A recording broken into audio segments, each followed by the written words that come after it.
సుజాత మనం చూస్తున్నాము ఇప్పటికే అటు ఈగల్ ఎస్పీ గిరిధర్ కూడా మాట్లాడడం మనం చూసాము. సో ఫర్దర్ గా ఇన్వెస్టిగేషన్ అయితే జరుగుతుంది. ఇప్పటికే 6గురికి అయితే పాజిటివ్ వచ్చిందని చెప్తున్నారు. సో అయితే ఈ డ్రగ్స్ మూలాలు ఇంకా ఎక్కడెక్కడ ఉన్నాయి? కేవలం నిన్న 11 మంది అయితే వీళ్ళందరూ కూడా అక్కడ మొయినాబాద్ ఫామ్ హౌస్ లో గ్యాదర్ అయ్యారు. అసలు దేని గురించి మాట్లాడుకుంటున్నారు, ఏం చేస్తున్నారు అనేది కూడా ఇంకా తెలియాల్సి ఉందంటూ కూడా ఇప్పటికే గిరిధర్ గారు చెప్తున్నారు. సో ఏంటి తాజా అప్డేట్? అఖిల, బీఆర్ఎస్ మాజీ MLA pilot Rohit Reddy farm హౌస్లో డ్రగ్ పార్టీకి సంబంధించి ఇటు ఈగల్ టీం అదేవిధంగా ఎస్ఓటీ పోలీసులు, లోకల్ పోలీసులు దర్యాప్తును ముమ్మరం చేశారనే చెప్పుకోవచ్చు. ఎప్పుడైతే పార్టీ జరుగుతుంది అని చెప్పేసి ఈగల్ టీంకి ఇన్ఫర్మేషన్ వచ్చిందో ఆ టైంకి ఎగ్జాక్ట్గా 9:30 ఫామ్ హౌస్లోకి ఎంటర్ అయ్యారు. ఎంటర్ అవ్వగానే అక్కడ 11 మంది అంటే 10 మంది పురుషులు, ఒక మహిళ ఆ పార్టీలో ఎంజాయ్ చేస్తూ ఉన్నారు. ఒక్కసారిగా పోలీసులు అంటే సివిల్ డ్రెస్లో ఎంటర్ అవడం వల్ల బయట వ్యక్తులు ఎవరో వచ్చారు అని చెప్పేసి శర్మ అనే వ్యక్తి పైలట్ రోహిత్ రెడ్డి తమ్ముడు దగ్గర ఉన్నటువంటి గన్ని తీసుకొని గాల్లో కాల్పులు కాల్చాడు. ఆ తర్వాత వాళ్ళు ఈగల్ టీం అని చెప్పడంతో కొంతవరకు అక్కడ జరుగుతున్నటువంటి పార్టీ గురించి బయటికి చెప్పకూడదు, బయటికి వెళ్ళకూడదు అని చెప్పేసి మేనేజ్ చేసే ప్రయత్నం చేశారు. కానీ ఈగల్ టీం అందులో ఉన్నటువంటి వాళ్ళు, పార్టీలో ఉన్నటువంటి వాళ్ళు రాజకీయ నాయకులు, వ్యాపారవేత్తలు అయినప్పటికీ కూడా ఇందులో ఉన్నటువంటి డ్రగ్ పార్టీలో ఉన్నటువంటి వ్యక్తి ఆంధ్రప్రదేశ్ ఎంపీగా పనిచేస్తున్నటువంటి మహేష్ కుమార్ యాదవ్ ఉన్నాడు. అయినా ఎక్కడా కాంప్రమైజ్ అవ్వకుండా వెంటనే యూరిన్ టెస్టులు 11 మందికి చేశారు. అయితే 5గురికి అక్కడ పాజిటివ్ వచ్చింది. మిగతా 6గురికి నెగిటివ్ రావడం వల్ల ఉదయాన్నే వాళ్ళని బ్లడ్ శాంపిల్స్ తీసుకొని రిహాబిలేషన్ సెంటర్స్కి అంటే టెస్టుల కోసం పంపించారు. అందులో మొదట యూరిన్ టెస్ట్ చేసినటువంటి మహేష్ కుమార్ యాదవ్కి, ఎంపీగా పనిచేస్తున్నాడు ఆంధ్రప్రదేశ్లో, తనకి నెగిటివ్ వచ్చింది. ఆ తర్వాత బ్లడ్ శాంపిల్స్లో పాజిటివ్గా వచ్చిందనని పోలీసులు చెప్తున్నారు. మిగతా 5గురికి నెగిటివ్నా పాజిటివ్ అనేది ఇప్పటి వరకు ఎలాంటి అఫీషియల్గా ఇన్ఫర్మేషన్ రాలేదు. కానీ మొత్తం 6గురికి అయితే పాజిటివ్ వచ్చింది. మిగతా 5గురికి ప్రెజెంట్ ఉన్నటువంటి ఇన్ఫర్మేషన్ ప్రకారం నెగిటివ్గానే ఉంది. రిపోర్ట్స్ వచ్చిన తర్వాత ఎంతమంది డ్రగ్స్ తీసుకున్నారు అనేది కూడా పోలీసులు నిర్ధారిస్తారు. అయితే ప్రధానంగా ఇక్కడ ఉన్నటువంటి పొలిటికల్గా ఇటు ఆంధ్రప్రదేశ్లో ఎంపీగా పనిచేస్తున్నాడు మహేష్ కుమార్ యాదవ్, ఇక్కడ తెలంగాణ రాష్ట్రంలో మాజీ ఎమ్మెల్యే రోహిత్ రెడ్డి 5 సంవత్సరాల పాటు ఎమ్మెల్యేగా పనిచేశాడు. తర్వాత తనకి రాజకీయ బ్యాక్గ్రౌండ్ ఉంది.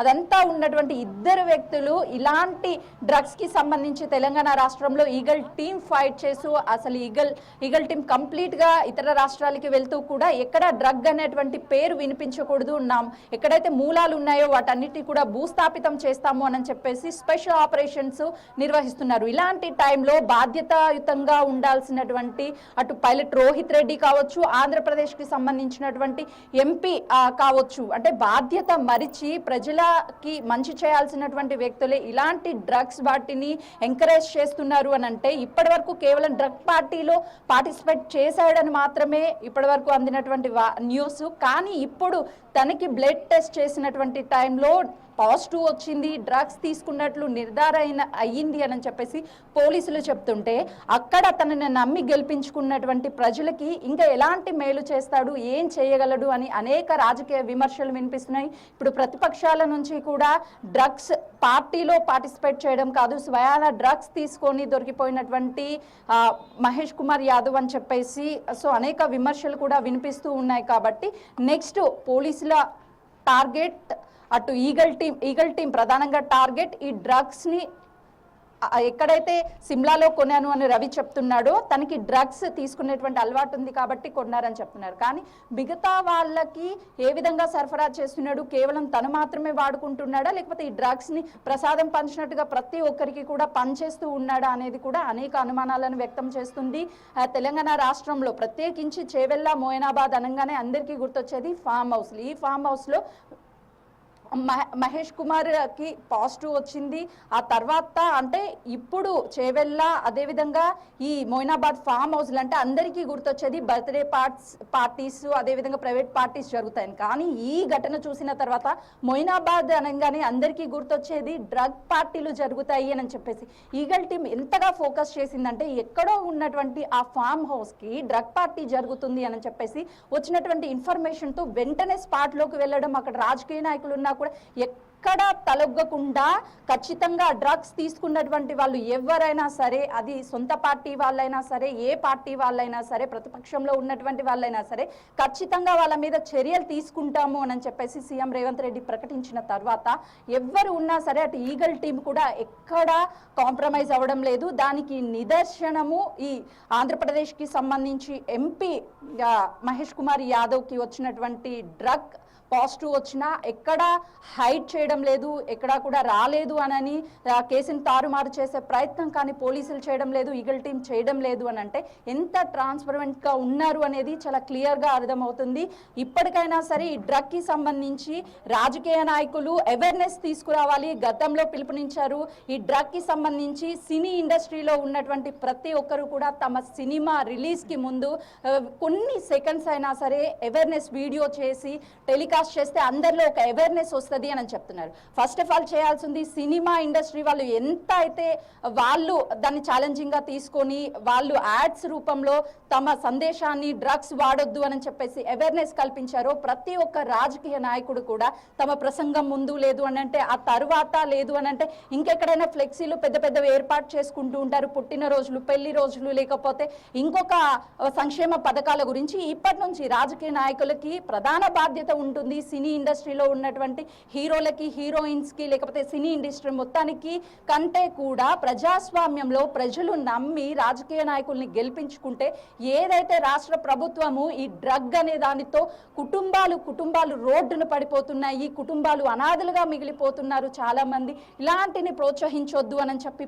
పదే చెప్తూ ఉంది ప్రభుత్వము. ఒకవైపు ఈగల్ టీము తమ కుటుంబ సభ్యులందరినీ వదిలేసుకొని నెలల తరబడి వివిధ రాష్ట్రాలకు వెళ్ళి అక్కడ ఆపరేషన్స్ నిర్వహించడము, డ్రగ్ మూలాలను మొత్తం కూడా భూస్థాపితం చేయడం చేస్తుంటే ప్రజలు నమ్మి ఓటు వేసి ప్రజాస్వామ్యంలో ఉన్నటువంటి వాళ్ళంతా ఇలా డ్రగ్స్ ని ప్రోత్సహిస్తూ ఉంటే ఇక ఎవరు రాష్ట్ర ప్రజలకు భరోసా ఇస్తారు? ఇప్పుడంతా చర్చనీయాంశంగా మారింది. ఆంధ్రప్రదేశ్ లో ఎన్నో సంవత్సరాల కుటుంబ రాజకీయం ఉన్నటువంటి అటు మహేష్ కుమార్ యాదవ్ డ్రగ్ పార్టీలో దొరికి పాజిటివ్ వచ్చిందా?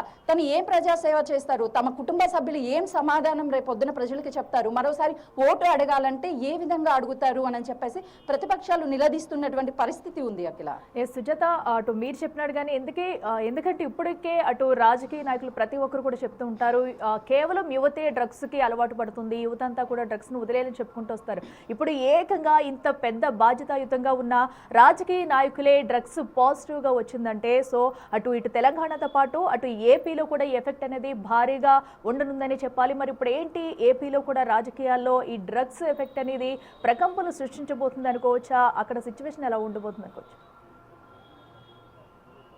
ఇట్స్ ఎగ్జాక్ట్లీ అట్లా. ఎందుకంటే వాళ్ళు ఉంది ప్రతిపక్షంలో కాదు, అధికారంలో ఉన్నారు. ఈ డ్రగ్ కి సంబంధించి రాష్ట్రంలో అవేర్నెస్ కల్పించాల్సినటువంటి బాధ్యత ఆ ప్రజలు ఎన్నుకున్నటువంటి వ్యక్తి తను ఎంపీగా గెలిచాడు. ఫస్ట్ టైం అయినా సరే యువతకి కొంచెం ప్రోత్సాహం ఇస్తే యువతకి ఉపయోగం ఉంటుంది. ఇలాంటి డ్రగ్ కావచ్చు, లేకపోతే మరే ఇతర విషయాలకి సంబంధించి ప్రజలకి ఏది మంచి ఏది చెడు అని నిర్ణయం తీసుకునేటువంటి ఆలోచన ఎక్కువగా యువతకు ఉంటుంది అనే ఆలోచనతో తనని ఎంపీగా గెలిపించుకున్నారు.